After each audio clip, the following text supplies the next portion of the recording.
తిరుపతిలో మాటల కందని విషాదం. వైకుంఠ ద్వార దర్శన కోసం ఏర్పాటు చేసిన టోకెన్ కౌంటర్ వద్ద తొక్కిసలాట జరిగి 6 భక్తులు మృతి చెందారు. మరో 48 మంది తీవ్ర అస్వస్థకు గురైన వారిని స్విమ్స్, రుయా హాస్పిటల్స్ కు తరలించారు. కాగా ఆసుపత్రిలో ప్రాథమిక చికిత్స అందించి 32 మందిని డిశ్చార్జ్ చేశారు వైద్యులు. మిగతా 16 మంది స్విమ్స్ లో చికిత్స పొందుతున్నారు. స్విమ్స్ అత్యవసర విభాగంలో 8 మందికి చికిత్స అందిస్తున్నారు. కాగా మెరుగైన చికిత్స కోసం రుయా నుంచి స్విమ్స్ కు 8 మందిని తరలించారు. ప్రస్తుతం రుయాలో 24 మంది బాధితులు చికిత్స పొందుతున్నారు. మృతుల్లో 5 మహిళలు, 1 పురుషుడు ఉన్నారు. నర్సీపట్నానికి చెందిన బుద్దేటి నాయుడు బాబు, వైజాగ్కు చెందిన రజని, లావణ్య, బళ్ళారికి చెందిన నిర్మల, సేలంకు చెందిన మల్లిక మృతి చెందారు.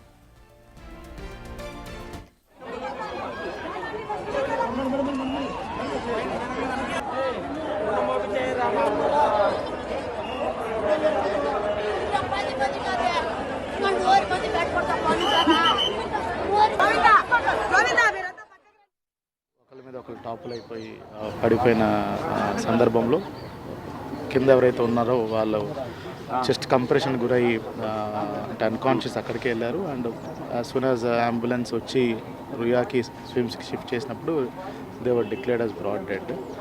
బైరాగి పట్టడ ఆ ఇన్సిడెంట్లో 5 పీపుల్ చనిపోయారు. ఒక 4 ఉమెన్ అండ్ 1 మేల్. వీళ్ళందరూ కూడా 35 ఇయర్స్ అబవ్ ఉన్నారు. ఒకళ్ళు ఫ్రమ్ కేరళ ఉన్నారు. మిగతా వాళ్ళు వైజాగ్, నర్సీపట్నం వాసులుగా గుర్తించాము. వాళ్ళ బంధువులందరికీ కూడా ఇన్ఫార్మ్ చేయడం జరిగింది. ఇప్పుడు పోస్ట్ మార్టం కూడా వెంటనే నిర్వహించి ఇంకో 1 అవర్లో వాళ్ళ బంధువులకు కూడా డిసీజ్డ్ పర్సన్స్ని హ్యాండ్ ఓవర్ చేయడం జరుగుతుంది. ఇంజరీస్ కూడా అరౌండ్ 35 పీపుల్కి మైనర్ ఇంజరీస్ అయ్యాయి.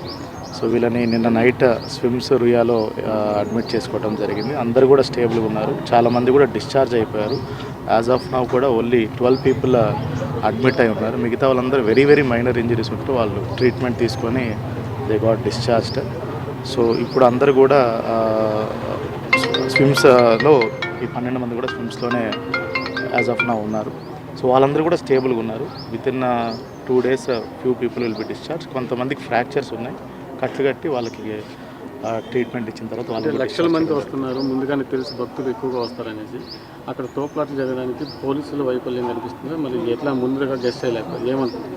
అన్ని ఏర్పాట్లు టీటీడీ నుంచి జిల్లా యంత్రాంగం నుంచి చేసుకోవడం జరిగింది. Sufficient police force everything deploy చేశాము. వచ్చినప్పుడు కూడా ఇలాంటి సంఘటనలు లేవు. అన్ని ఏర్పాట్లు జరిగింది. ఒక దురదృష్ట సంఘటన వల్ల అది గేట్ తీసేటప్పుడు కొంచెం మిస్కమ్యూనికేషన్ వల్ల ఇది జరిగింది. ఏదైతే ఏమి we are analysing reasons for incident. అది త్వరలోనే మీకు గ్రౌండ్లో మొత్తం ఎంతమంది ఉన్నారు? ఆ హోల్డింగ్ ఏరియాలో బైరాగి పట్టట్లో సుమారుగా 2400 నుంచి 2500 మంది ఉన్నారు. అంత తక్కువ మందికే ఇట్లా తొక్కిస్తున్నారు. అదే అండి, వీఆర్ అనలైజింగ్ ద రీజన్స్. త్వరలోనే మీకు చెప్పండి. అక్కడ సిబ్బంది నిర్లక్ష్యం కనపడుతుందని అంటున్నారు. టీటీడీ చైర్మన్ ఇప్పటికీ గౌరవ ముఖ్యమంత్రి గారు ఇప్పుడు విచ్చేయనున్నారండి. పేషెంట్స్ అందరూ కూడా పరామర్శించడానికి గౌరవ ముఖ్యమంత్రి గారు వచ్చిన తర్వాత దాని మీద డెసిషన్ తీసుకుంటారు.